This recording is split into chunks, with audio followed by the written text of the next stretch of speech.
আমরা আমাদের সংসারের কাজগুলো কিন্তু বন্ধুরা নিজেদের সুবিধা মতোই করে থাকি, তবে এই সব কাজগুলো করতে করতে মাঝে মধ্যে বেশ সমস্যায়ও কিন্তু পড়ে যাই। তো সেই সব সমস্যার সমাধান পেতে অবশ্যই প্রয়োজন কিছু ছোট ছোট টিপস ফলো করা। তো প্রতিদিনের মতো বেশ কিছু সাংসারিক টিপস নিয়ে আজও হাজির হয়ে গেলাম। আশা করি প্রত্যেকটা টিপসই তোমাদের কাজে লাগবে। নমস্কার বন্ধুরা, মৌস প্যাশনে তোমাদের সকলকে স্বাগত জানাই। তো চলো দেখে নেওয়া যাক আজকের প্রথম টিপস। আমাদের তো প্রায় প্রত্যেক দিনই পেঁয়াজ রসুন রান্নার জন্য কাটতে হয়, আর পেঁয়াজ রসুন কাটার পরে দেখবে হাত থেকে কিন্তু ভীষণ একটা বাজে গন্ধ আসে। তো তখন বারবার করে হ্যান্ড ওয়াশ না করলে সেই গন্ধটা কোনোভাবেও যেতে চায় না। কিন্তু এখানে যে টিপসটা তোমাদের সঙ্গে শেয়ার করছি, হ্যান্ড ওয়াশ না করেও কিন্তু হাতে একটুও কোনো রকম পেঁয়াজ রসুনের গন্ধ থাকবে না। তো তার জন্য দেখো এখানে নিয়ে নিয়েছি একটা স্টিলের গ্লাস। তো স্টিলের যে কোনো একটা বাসন নিয়ে নিতে পারো, আর তারপরে হাতটা যদি এইভাবে একটু গ্লাস বা বাটি যেটাই নিয়ে থাকো এইভাবে করে একটু ডলে দাও হাত দিয়ে, তাহলে কিন্তু দেখবে অনেকটাই গন্ধ চলে গেছে। তো তারপরে একটু পরিষ্কার জল দিয়ে হাতটা ধুয়ে নিলেই কিন্তু হাতে আর একটুও কোনো রকম পেঁয়াজ রসুনের গন্ধ থাকবে না, আর বারবার করে হ্যান্ড ওয়াশও করতে হবে না। আশা করি বন্ধুরা টিপসটা কাজে লাগবে। চলে যাচ্ছি পরবর্তী টিপসে। রান্নাঘরে কিন্তু আমাদের প্রত্যেক দিন এই জিনিসগুলো কাজে লাগে। ছুরি, কাঁচি, পিলার, গ্রেটার, এগুলো ছাড়া কিন্তু আমাদের একদিনও চলবে না। অথচ এই জিনিসগুলো প্রত্যেক দিন ব্যবহার করতে করতে বেশ নোংরা হয়ে যায়। তো আমরা কিন্তু বেশিরভাগ ক্ষেত্রেই যখন এগুলোর কাজ হয়ে যায় একটু ধুয়ে রেখে দিই পরিষ্কার করে, কিন্তু ভালোভাবে ঘষে মেজে পরিষ্কার করা সেটা কিন্তু প্রত্যেক দিন করা সম্ভব হয় না, আর যে কারণেই এর মধ্যে দাগ বসে যায়, আর সেই দাগগুলো দেখবে সহজে কিন্তু ওঠানো যায় না। তো এগুলোকে কিন্তু মাসে অন্তত একবার ভালোভাবে পরিষ্কার করে নেওয়া দরকার, কারণ যে জিনিসটা আমাদের প্রত্যেক দিন ব্যবহার করতে হচ্ছে সেই জিনিসগুলো যদি নোংরা থাকে তখন দেখতেও যেমন ভালো লাগে না, সেরকম কিন্তু এটা অস্বাস্থ্যকর ব্যাপারও। তো এখানে নিতে হবে ভিনিগার, বেকিং সোডা, আর নিতে হবে ভিম বার। তো ভিম বারের জায়গায় কিন্তু তোমরা ভিম লিকুইডও নিতে পারো।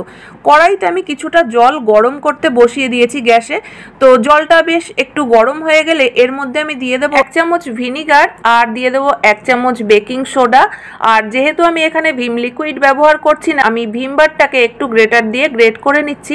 তো এই জিনিসটাও কিন্তু আমি 1 থেকে 1.5 চামচ মতো নেব। গরম জলের মধ্যে এই 3টে জিনিস দিয়ে দেখো জলটাকে একটু ভালোভাবে নাড়িয়ে নিচ্ছি, আর তারপরে যে জিনিসগুলোকে ডিপ ক্লিন করব এই জলের মধ্যে ভালোভাবে ভিজিয়ে রাখতে হবে। তো এখানে যে সমস্যাটা হচ্ছে, ছুরিটা কিন্তু কোনোভাবেও কড়াইয়ের মধ্যে বসছে না। তো সেই কারণে একটা বড় থালা নিয়ে নিয়েছি, আর এর মধ্যেই সব জিনিসগুলোকে ঢেলে দিলাম যাতে খুব ভালোভাবে ডুবে যায়। তো যে জিনিসগুলোকেই আমরা ক্লিন করব সেগুলো যেন এইভাবে ডুবে যায়। তো আমাদের সাঁড়াশিগুলোও দেখবে যে ভিতরে এই স্ক্রুয়ের যে জায়গাটা, এখানে কিন্তু অনেক সময় নোংরা জমে থাকে, যেগুলো পরিষ্কার করা সম্ভব হয় না সব সময়, মানে পরিষ্কার হতে চায় না। তো সেক্ষেত্রে কিন্তু আমরা সাঁড়াশিও এর মধ্যে রেখে দিতে পারি। তো এখানে জল একদম ঠান্ডা হয়ে গেছে। 10-15 মিনিট হয়ে যাওয়ার পর আমি এখানে একটা স্কচ ব্রাইট নিয়ে নিয়েছি, আর এই দিয়ে কিন্তু একটু হালকা ডলে দিলেই সমস্ত দাগ ছোপ উঠে একদম পরিষ্কার হয়ে যাবে।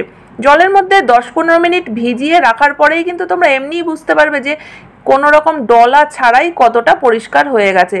তো এবার হালকা করে একটু স্কচ ব্রাইট দিয়ে ঘষে দিলেই কিন্তু দেখবে একদম নতুনের মতো ঝকঝকে হয়ে গেছে জিনিসগুলো। তো চলো এবার এগুলোকে একটু জল দিয়ে পরিষ্কার করে নিই, আর এখানে ভালোভাবে ধুয়ে নিয়ে এসেছি। তো তোমরা দেখে বুঝতেই পারছো কোথাও কিন্তু কোনো রকম একটুও দাগ ছোপ নেই, সব জিনিসগুলোই একদম পরিষ্কার হয়ে গেছে। টিপসটা ভালো লাগলে অবশ্যই একটা লাইক কমেন্ট করো। তো দেখে নেওয়া যাক এর পরবর্তী টিপস। মেকআপ করতে কিন্তু আমরা সব মহিলারাই পছন্দ করি, আর মেকআপ বক্সের মধ্যে আইব্রো পেন্সিল, লিপ লাইনার বা আইলাইনার এগুলো থাকবে না এটা কিন্তু হতেই পারে না। আর এই জিনিসগুলো ইউজ করতে করতে দেখবে মাঝে মধ্যেই হয় এর যে ঢাকনাগুলো রয়েছে সেগুলো কখনো কখনো হারিয়ে যায়। তো যেমন ধরো এই আইব্রো পেন্সিলটার ঢাকনাটা হারিয়ে গেছে, আর ঢাকনা যদি না থাকে এইভাবে খোলা অবস্থায় বক্সের মধ্যে রেখে দিলে দেখবে বিভিন্ন জিনিসগুলোর সঙ্গে নাড়াচাড়া লাগতে লাগতে কিন্তু এর শীষটা ভেঙে যায়। তো এই সমস্যাটা বারবারই হতে থাকে। তো সেই কারণে আমরা কিন্তু একটা ছোট্ট কাজ করে নিতে পারি। দেখো আমাদের কাছে এই ধরনের পুরনো পেন তো থাকেই, যেগুলো হয়তো কালি শেষ হয়ে যাওয়ার পর আমরা পেনটা ফেলে দিয়ে থাকি। তবে পেনটা ফেলে দেওয়ার আগে কিন্তু ঢাকনাটাকে রেখে দিতে পারো। আর এই যে আইব্রো পেন্সিলটার ঢাকনাটা হারিয়ে গেছে, এখানে কিন্তু আমরা এই পেনের ঢাকনাটাকে ইউজ করতে পারি। তো তাতে কিন্তু দেখো খুব সুন্দরভাবে এই পেন্সিলটার মধ্যে আটকে গেছে। এবার কিন্তু আর কোনোভাবেও শীষটা ভেঙে যাবে না, সে আমরা যেখানেই রাখি না কেন। আশা করি বন্ধুরা এই টিপসটাও তোমাদের কাজে লাগবে। চলে যাচ্ছি পরবর্তী টিপসে। যাদের চোখের একটু সমস্যা রয়েছে, চশমা ছাড়া দেখতে পায় না, তাদের কিন্তু সারাদিন সবসময় চশমা পরে থাকতে হয়। চশমার এই যে নাকের দিকের যে অংশটা, দেখবে নাকের উপরে 24 ঘন্টা থাকতে থাকতে সেইখানে কিন্তু একটা জ্বালা করতে শুরু করে।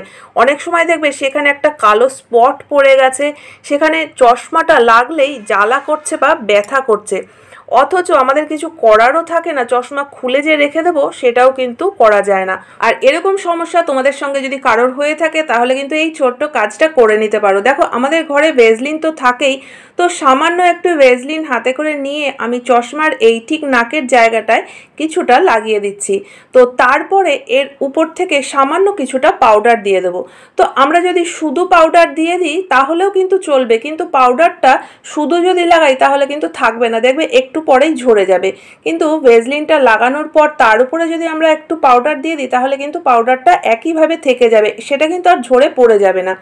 তো তারপরে যদি চশমাটা পরি তারপরে কিন্তু দেখবে যে নাকে যে ব্যথা করছিল বা জ্বালা করছিল সেটা আর হচ্ছে না। টিপসটা কেমন লাগলো অবশ্যই কিন্তু কমেন্ট করে জানিও। তো পরবর্তী টিপস দেখে নেওয়া যাক। যে কোনো রান্নাতেই যদি একটু ধনেপাতা দিয়ে দেওয়া যায় তাহলে কিন্তু সেই রান্নার টেস্ট অনেকটাই বেড়ে যায়। কিন্তু সমস্যা হচ্ছে বাজার থেকে যখনই আমরা ধনেপাতা নিয়ে আসি এই ধরনের ক্যারি ব্যাগের মধ্যে করেই রেখে দিই, আর কয়েকদিন পরেই দেখবে যে পাতাগুলো আস্তে আস্তে গলতে শুরু করে। তো এই পুরো ধনেপাতাটা কিন্তু আমরা রেখে খেতে পারি না, দেখবে এর হয়তো কিছুটা অংশ খেয়েছি, বাদবাকিটুকু ফেলে দিতে হয় কারণ পচে যায়। তো ধনেপাতাগুলোকে বেশি দিন ভালো রাখতে গেলে কিন্তু এই টিপসটা অবশ্যই ফলো করতে পারো। যখন আমরা রান্নায় ধনেপাতা দিই তখন কিন্তু ধনেপাতার এই গোড়াটাকে ফেলে শুধু পাতাটাকেই আমরা দিয়ে থাকি রান্নায়, কিন্তু যখন আমরা ফ্রিজে রাখি বাজার থেকে আনার পর তখন কিন্তু এই গোড়া শুদ্ধ একবারেই ফ্রিজে রেখে দিই, আর সেই কারণেই দেখবে ধনেপাতাটা বেশি দিন পর্যন্ত ভালো থাকে না। তো যখনই আমরা বাজার থেকে আনবো প্রথমেই প্রত্যেকটা ধনেপাতার গোড়া এইভাবে কেটে বাদ দিয়ে তারপরে এখানে দেখো নিয়ে নিয়েছি একটা টিস্যু পেপার। তো এই টিস্যু পেপারের মধ্যে পাতাগুলোকে ভালো করে একটু মুড়িয়ে রেখে দিতে হবে। তবে পাতাগুলো রাখার আগে কিন্তু অবশ্যই একটু দেখে নিতে হবে যে এর মধ্যে কোনো হলুদ বা পচা পাতা রয়েছে কিনা। যদি না থাকে তাহলে এইভাবে করে টিস্যু পেপার দিয়ে পেঁচিয়ে একটা এয়ারটাইট কন্টেনারের মধ্যে করে রেখে তারপরে যদি আমরা ফ্রিজে রেখে দিই তাহলে কিন্তু দেখবে একটা পাতাও নষ্ট হবে না, অনেকদিন পর্যন্ত আমরা ব্যবহার করতে পারবো। তো আশা করি বন্ধুরা আজকের প্রত্যেকটা টিপসই তোমাদের কাজে লাগবে। কোন টিপসটা সব থেকে বেশি ভালো লেগেছে অবশ্যই কমেন্ট করে জানিও। ভালো লাগলে চ্যানেলটিকে সাবস্ক্রাইব করে পাশে থাকা বেল আইকনটা অবশ্যই প্রেস করে দিও, যাতে নতুন ভিডিও আপলোড করলে নোটিফিকেশন সবার আগে তোমাদের কাছে পৌঁছে যায়। তাহলে আজকের মতো ভিডিও এখানেই শেষ করছি।